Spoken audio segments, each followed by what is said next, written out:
brosse, elle shampouine, elle coupe, elle tond, elle coiffe, elle parfume. Mais ce n'est pas une coiffeuse. Et ses clients sont un peu chiens au moment de la payer. Chat alors? J'ai la chance de travailler avec les clients les plus sympas du monde. Je suis esthéticienne canin. Depuis toute petite, j'ai une passion, c'est le chien. J'avais deux possibilités, c'était d'être vétérinaire ou esthéticienne canin.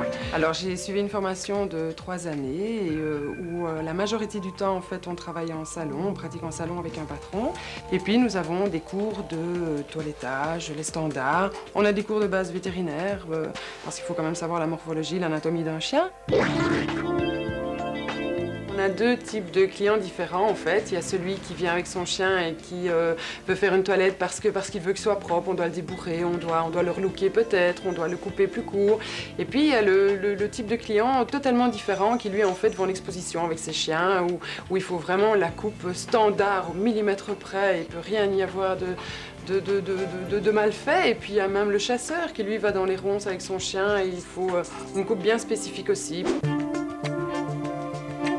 Il y a des moments géniaux, il y a des chiens qu'on entend aboyer, je dirais, dans la voiture quand ils arrivent parce qu'ils sont fous de joie à l'idée de venir, qui nous font des fêtes, quelque chose de phénoménal. On a des bisous, on a des câlins, à la limite, il y a même des maîtres jaloux.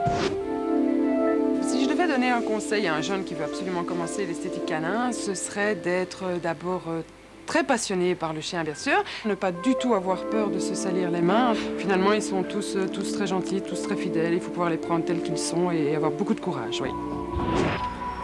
Mon métier, c'est ma vie.